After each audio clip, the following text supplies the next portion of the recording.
Howdy folks, and welcome back to World of Tanks with the mighty Jingles. And it's not often you see a World of Tanks replay that actually makes you laugh. You know, the old lol, it's used to excess these days. The one thing that you can normally rely on when you see somebody saying lol in the comments to anything is that the one thing that they are not actually doing is laughing out loud. But in this case, I actually laughed my ass off at the end of this replay. And I just knew that this was going into a video. This is SW Chief, and he is in the Panzerkampfwagen 6 Tiger. And he's playing a standard battle here on Malinovka. It's a tier 7 match, Tiger obviously, tier 7 heavy tank. How many of you actually started playing World of Tanks just so you could drive a Tiger? I know I did. This was the reason I started playing World of Tanks. Back years and years and years ago when I saw it was actually a Facebook advert for World of Tanks. This was long before they could afford flashy television advertising for the game. It was, you know, on the right hand side of the screen on Facebook you've got these are the games your friends are playing crap. And then underneath that there's various different adverts that pop up, and this was for World of Tanks. And I remember thinking to myself, oh, hang on a minute, I can vaguely remember reading an article on that in PC Gamer, I think it was. You know, back in the days when people still bought printed PC games magazines. It was an in development article. I'll have a go. It looked quite promising. And when I saw what World of Tanks actually was, it was straight down the German tech tree, getting those heavy tanks researched. I want me a Tiger. And the Tiger, of course, at that time, was the first German heavy tank. Everything prior to that were mediums and light tanks. And it was a real disappointment, wasn't it? It's not like what you were expecting from watching Kelly's Heroes. A stock Tiger with a 75mm gun and a stock turret and a stock engine is not a very pleasant experience, and it still isn't. But even when fully upgraded, the Tiger was just, well, it was never going to meet people's expectations. It's such a legendary, iconic machine, or at least it is in the West. I suspect on the Russian server, people were more excited about getting the T-3485 or the IS, but definitely for us Westerners it's got to be all about the Tiger. I mean, there's a reason the Bovington Tank Museum do Tiger Day every year and not Panther Day or T-3485 Day. The Tiger is what puts the bums on the seat. So, great tank, and probably the reason a lot of people started playing World of Tanks, myself included. And yet when fully upgraded it was, well, it wasn't a bad tank. It just wasn't exceptional in any way. Bearing in mind that when I started playing World of Tanks, it was basically German and Russian tech trees. The American tech tree was in there, but it wasn't fully developed. There were no British tanks, no French tanks, no Japanese tanks, no Chinese tanks. It was pretty much just German tanks versus Soviet tanks, with a very underdeveloped American tech tree. The Americans pretty much just had their light tanks, medium tanks and heavies. So when you were in a tier 7 maximum game, it was largely ISs versus Tigers, with the occasional very unlucky T-29 thrown in. Why was it an unlucky T-29? The T-29 is a very, very good tank. Well, it is now. But back in the day, you know those rangefinder boxes on the side of the turret of the T-29? Wow, this is turning into a real trip down memory lane. T-29, incredibly strong in a hold down position. Very, very strong turret. Hull, not so good, but if you can get it hull down, it just bounces shots all day long. It never used to, because you could hit those ears on the side of the turret, the rangefinder boxes. They were part of the hitbox, and they basically didn't have any armour. So going hull down in a T-29 was not an option. Oh, it used to be a terrible tank. And then just one change overnight, removing the hitbox or taking those rangefinder boxes on the side of the turret out of the T-29's hitbox turned it into a great tank. And they did something very, very similar with the Tiger, which was an unremarkable tier 7 heavy, but a couple of patches ago became a very, very good tier 7 heavy when they buffed the rate of fire of this long 88mm gun. But enough reminiscing, back to the battle.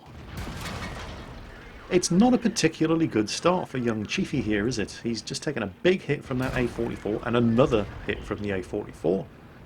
And then the Sherman Jumbo's given him a really hard time with that 105mm howitzer. He's taken out his driver, and it's quite surprising because the Jumbo is not, he doesn't appear to be using high explosive anti-tank premium ammunition, just high explosive, which is very unusual when you see a Sherman Jumbo. He's used the repair kit to get his driver back up. I thought he might be holding onto it in case the S51 hits him and knocks out even more crew members, but with the jumbo taken care of, he instantly repairs his tracks because you just know that S51 is going to be going, tiger, lunch. And the S51 is in fact aiming right at him right now. There it is. Lands directly in between him and the Cromwell, misses both of them and still shaves off half of each tank's remaining health. Because reasons. There you go, artillery. Discouraging camping like a pro. No, that's what artillery's for. It's to stop people from camping. Seriously, that's... Oh, I didn't say that. Wargaming says that. So, anyway. It's probably fair to say that Chiefy's had better games than this, at least up until this point. Half the enemy team remaining. He's got under 400 health left. He's already had to use his repair kit and his first aid kit. And he's having the devil of a time taking care of this OI. But at least he does until he lets the gun fully aim. And then he starts scoring good hits on him, going for the turret there. Doesn't have much of this guy to shoot at, but he finally takes him out. And now he's all alone on top of the hill. No backup, but then again, he's all alone on top of the hill. There are no enemy tanks left up here, so now it's time for the Tiger to do what the Tiger does. Devastatingly accurate long-range fire. Of course, it helps if you can actually penetrate what you're shooting at. Alright, second time's the charm. There it is. That's more like it. It's unusual, by the way, because Chief doesn't appear to have Sixth Sense on this tank. Oh, there we go. Yeah, definitely spotted. Shot whizzed right by just over his gun barrel there as he puts that guy out of his misery. But he's got 3 marks of mastery on the barrel of this tank, and he doesn't have the Sixth Sense on the commander. SU-122-44 over there, taking a cliff dive to get out of his line of fire. And they're being capped. Oh, hello, Sherman Firefly. Bang, got him. Which is kind of ironic, because killing tigers is what Fireflies were for. Sherman Easy 8 spotted, rushing across the field, trying to get in there and nail that KV-2, who is the only tank on the team in a position to hit that Chaffee in the cap circle. Aims up at the Easy 8, fires, good shot. And then the Easy 8 disappears, and right out the corner of his eye, that's when Chief spots that SU-122-44 with his gun pointing in this direction. And with less than 400 health remaining, he does not want to get hit by an SU-122-44. Gets down off the hill, under his gun barrel, nails the Easy 8. Sees the Churchill 7 going for the SU-122-44, decides he needs to go back and help defend this cap. And then there's a bit of a plot twist.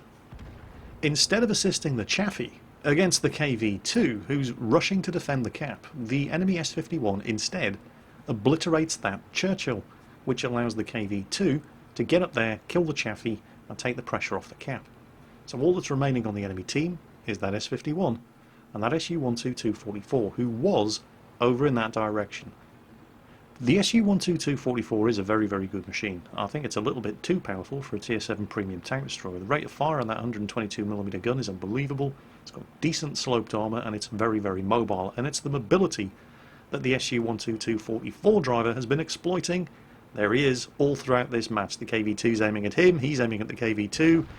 The SU-122-44 fires first. That is a very good SU-122-44 driver. He has almost never popped up in the same position twice. And another plot twist. Oh, we did not see that one coming, did we? But then again, that's right, lightning strikes twice. He missed.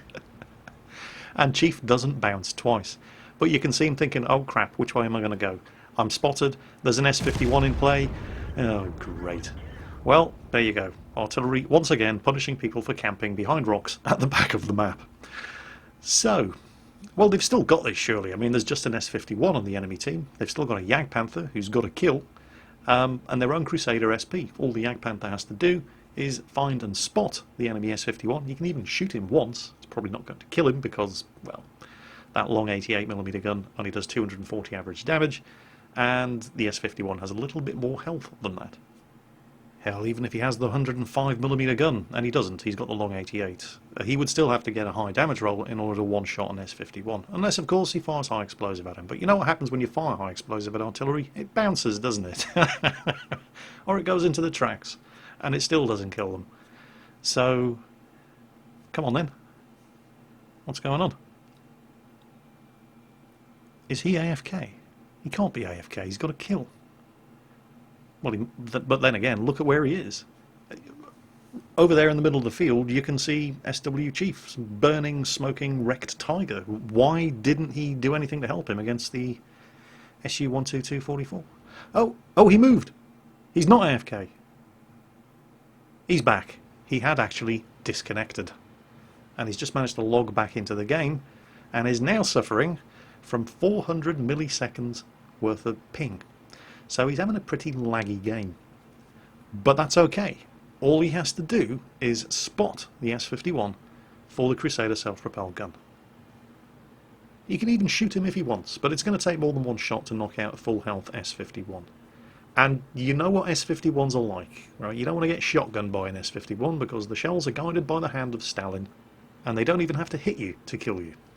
So, spotting him is the most important thing here. And the Jagdpanther does appear to know what he's doing. He's covering all the angles, as these artillery drivers are tricky buggers. A lot of the time they're in exactly the spot that you expect them to be, but then a lot of the time they're not. So he's covering all the angles here. Now I don't know if this guy's got sixth sense. In fact, I suspect he probably doesn't. Which is what gave me a little bit of a heart in the mouth moment here when he stops to tell the team, yeah, I've got 400 milliseconds of lag. Don't stop. Please don't stop when you're hunting a hidden artillery. I don't know, maybe he does have sixth sense and he knows that he wasn't spotted at that point, but at the same time, I would feel a lot more comfortable if you kept moving. Where is he? There's not an awful lot of map left to cover. He's got to be around here somewhere. And, oh, there he is. Haha, we've got, oh crap, his gun's pointing this way. Shoots on the move, doesn't kill him of course, and then the Jagdpanther driver suffers from what I can only describe as a sudden rush of shit to the brain. He stops and starts reversing in front of the gun of an S51. So whatever happens next, that Jagdpanther is as dead as disco. But remember, the S51 has such a monster blast radius with its high explosive shells, it doesn't have to hit you in order to kill you. All it has to do is explode close enough to you, and nature will do the rest. There are many words you could use to describe what you've just witnessed, but the one that I like to use is justice. That's right, killed himself by shotgunning the Jagdpanther at point blank range. That he just basically obliterated himself with his own splash damage. And the Crusader SP sitting at the back of the map thinking, bloody hell, I've won. And that of course is really good news for SW Chief as well, because it would have been a real shame to get his ace tanker badge, do 3,765 damage, get the Radley Walters high caliber and Top Gun, and still manage to lose. So thank you to the enemy S51 for not being a scumbag and fighting it out to the end. And he'd have gotten away with it too, if it wasn't for that pesky splash damage. There was a lot of tanks actually punching above their weight in that game. There were 10 Fire for Effect medals earned during the course of that battle. But that ending. Justice. Anyway, that's it for today's video, folks. Thanks to SW Chief for sending that one in. I definitely got a laugh out of the end of that match. And as always, take care, and I'll catch you next time.